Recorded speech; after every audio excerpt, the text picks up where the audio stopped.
So it is now time for CIRROC. Get ready. This is the part where you're going to feel very uncomfortable. It is the end of the show that we like to call the terrible twos. The bottom line. Michael calls it the terrible twos, but everybody knows. I only call it the bottom line. Everybody knows it's called the bottom line. Ryan loves to call it the terrible twos. And he likes to say that I like to call it that, even though he knows that I hate that. And he knows that I hate it when he tells people that I call it that. So, of course, he's just going to be, oh, Mike's getting all worked up for nothing. God, Mike, what's a... So anyway, so it's called the terrible twos. Bottom line.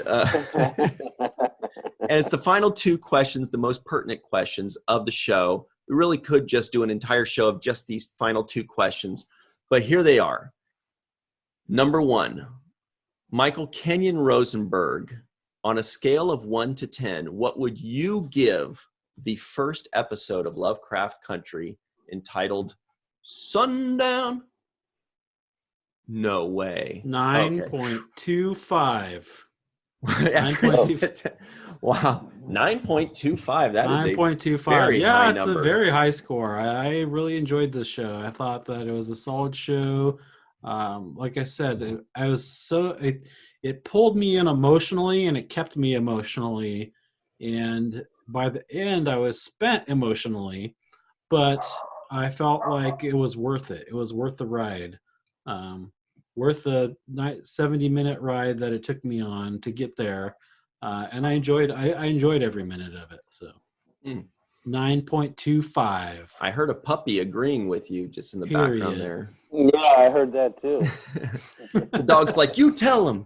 What about you, CIRROC? On a scale of 1 to 10, what would you give the first episode of Lovecraft Country? Well, I'm going to give a little bit of full disclosure here, and I'm just waiting for this exact moment to reveal this information, guys. If it's whether you would watch the second episode, that's the next question. That's the next question. Oh. Well, I have some other information to reveal. Not that information. But the information that I have is that this is actually my second time watching this first episode. Nice way to put it. And the reason I watched it the first time was actually on a request, and the request was from Avery Brooks. He actually asked me if I had seen this episode and wanted to talk about this first episode with me. So, so I watched it the first time, and I have to say, watching it this time, the second time, I enjoyed it a lot more. I think I was a little bit not in the right state of mind. I didn't have enough of the background information to know what was going on. And I was a little bit lost in the first watching of this episode. But now watching it the second time, having a little bit of the background of Lovecraft and what they were trying to accomplish, I'm going to say that I think this was a 9 as far as a pilot episode. Now, but I mean, I have to follow that up and say, what would you have given it the first time you saw it? The first time I saw it, I would have given it about a 7.5. Right. And I maybe I wasn't in the right state of mind or receptive to it. I kind of, I kind of was like, I'm not into fantasy that much. So my not being into fantasy as much was kind of the thing that made me not fully appreciate what they were doing. And I wrote it off a little bit too early, but now I see what they're doing, and I'm kind of more acceptable of it. Right. Well, CIRROC, what you would have given it the first time upon first viewing is actually the same way I feel upon my first viewing.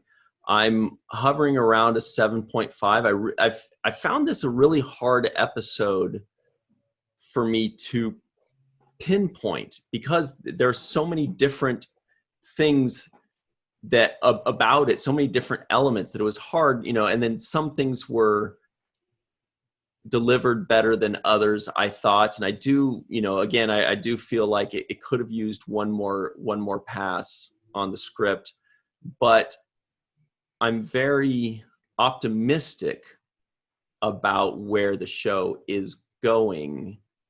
I'm very optimistic about where the show is going. I'm sure it's going to be a good series. But I am giving it a 7.5. I feel like it's somewhere in that realm for me. Maybe if I watch the second time, it'll be a 9 for me too, just like you, CIRROC. If I watch it again, it might be a 10. I feel like you guys did bump me up a little bit, because like that phenomenon that CIRROC is saying is once you learn more about it, you like it more. I feel like I may have been more around a 7, 7.2, 7.3, but the more you guys are telling me right now about H.P. Lovecraft and all these other things and a couple little elements that I missed, then yeah, 7.5. And it could very well be an 8 if I continue talking about it and convincing myself higher, but I better not, because otherwise Hey, just keep talking. Go ahead. What were you saying?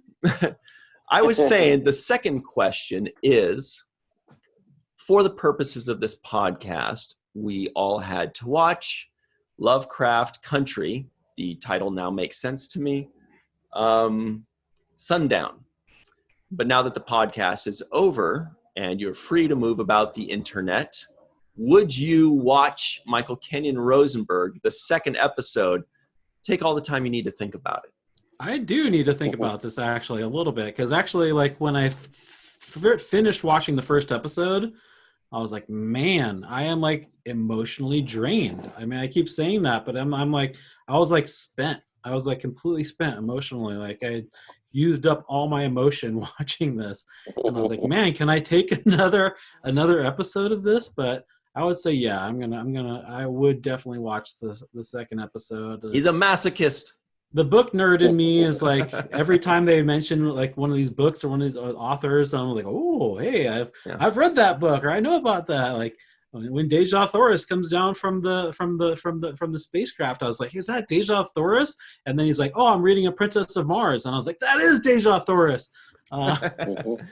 So I would, yeah, I'm definitely like CIRROC was saying too, like we're definitely interested to see what's going to happen with his birthright and what's going to happen with that. So I would, I think I would watch the second episode, and I might not have a choice because my wife heard me hooting and hollering from the other room. Like when I was watching it, I was like, oh yeah. And so she's like, man, I want to watch this show now. So if she gets into it, I'm going to have to watch the rest of it too. So.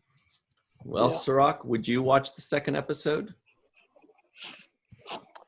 Yeah, I have to say that I would watch the second episode. They left it kind of on a good little cliffhanger, and they gave me just enough for me to say, oh, well, what's on the other side? What's inside that castle there? What, what's going to happen? Where's his father?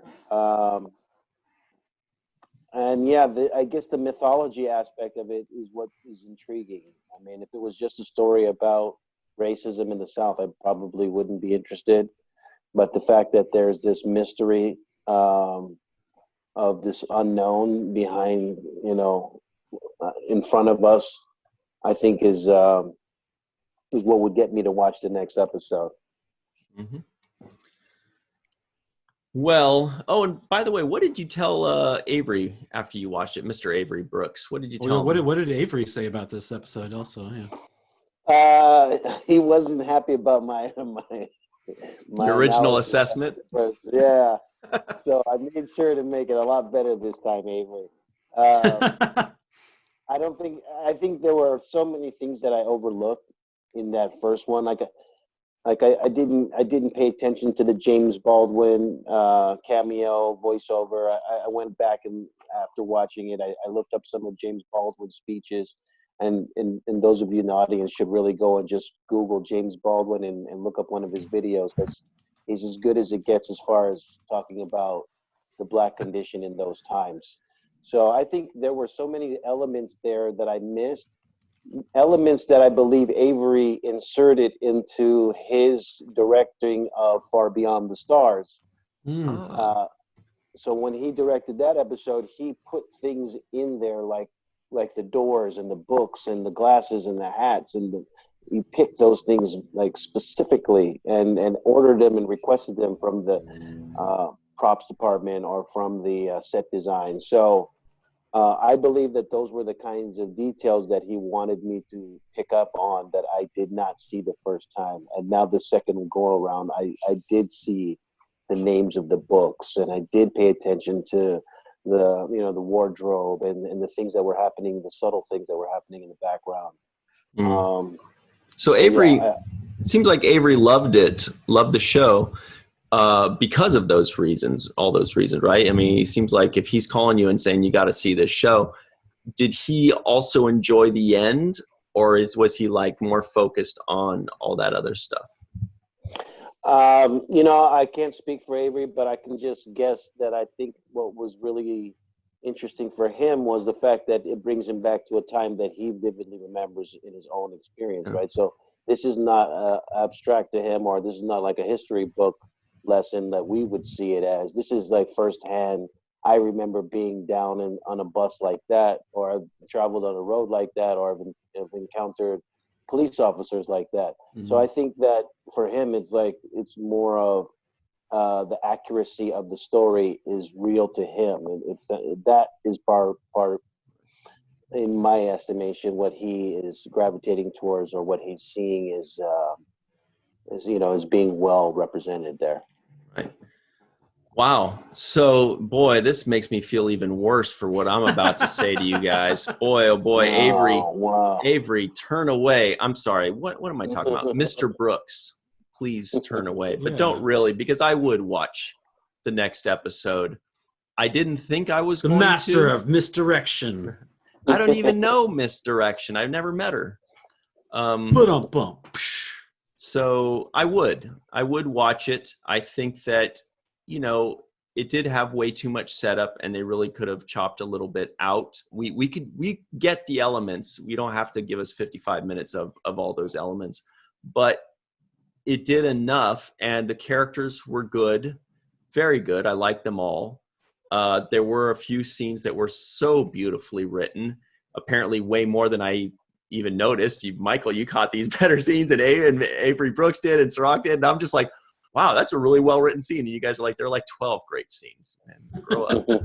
But anyway, yeah, I would. It's done enough. And I think everybody out there should go see it too. And if nothing else, if you're teetering on watching the second episode, just remember, look, Hollywood is giving a big budget series to a Black cast here, which happens rarely. So go support it and like it and get a second season out of it. I don't know if there is supposed to be a second season, but like, you know, support a show like this.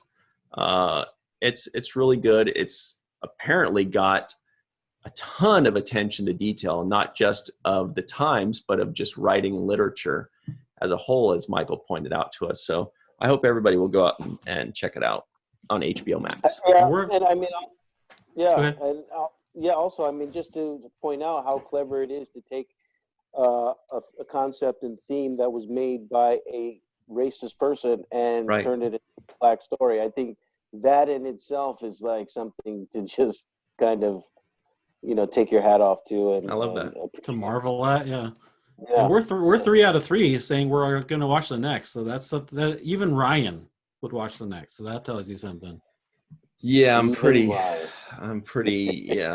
harsh on things. I'm pretty harsh on things, but whatever. But that just means when I compliment something, it means that much more to me because I'm such a curmudgeon already. Anyway, well, thank you, CIRROC. We really appreciate you taking the time. You and your pink lamp have been amazing. Thank you for educating us and for giving us a virtual hello from Mr. Brooks that we didn't know we were going to have. That was really cool. Yeah. He didn't know he was going to happen either. I know. I hope he doesn't get mad about it, but I just thought that, you know, it's interesting that we chose to do this, and it was something that popped up on his radar. So obviously it's having some impact in the world, and it's getting the mire of people that in my mind matter. So it's good. It's a beautiful coincidence. I had no idea that he had suggested that you watch this when we chose this. So that's a great coincidence there. I love it. Yeah, absolutely. Great. Well, and everybody at home, again, check it out, Lovecraft Country on HBO Max. Tell us who your favorite character is. If you've already seen it, tell us what you think. Scale of 1 to 10. How great is it? Who's your favorite character? let us know. If you guys are like, Ryan, you just don't fucking get it. You're an idiot. Go ahead and tell us, whatever. Please tell us that. Yeah. No, don't. It'll hurt my feelings. Say it nicely. Just say, I disagree. Anyway, and let us know if you guys want us to review a show, good or bad or weird or funny or scary. It doesn't have to be great. If you want to see us slog through a terrible show, sometimes that's funny too. Very special thanks to CIRROC for joining us. Check him out on The Seventh Rule. We'll include all of his links in the description box below, including his sister's awesome store, AbyssinianKiosk.com, that we love. And any final words, guys?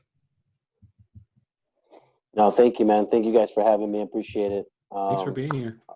Always a pleasure working with you, Ryan and Michael. It's been really awesome seeing you again, working with you once again. Good to hear. We're making magic one episode at a time. Love it. Love working with you, CIRROC. Yeah. Seriously, it's like the best thing ever. And Michael, too, is also the other best thing ever. Yeah. So this has been a lot of fun. It's okay. Really you don't have to butter me up. I know where I stand. I know Curtis, man. That's an inside joke from Cheech and Chong. Yeah. So the final thing we like to do is I say, this podcast was a dream come true. This podcast was emotionally uplifting after the emotionally draining show. This podcast is better when I'm on it. Oh, well, sometimes we do edit things out, actually. Yeah. Make an exception. No, that might be the best one yet. Yeah. That might be the best no one arguments here, actually. So. Yeah. Great. And everybody at home, let us know what you want us to review. Give us a like, subscribe, and do not forget what Mr. Michael Kenyon Rosenberg always likes to say. Don't forget to watch the first of things. I just love watching people's reactions. Like that. That's the was whole it? build. Anyway,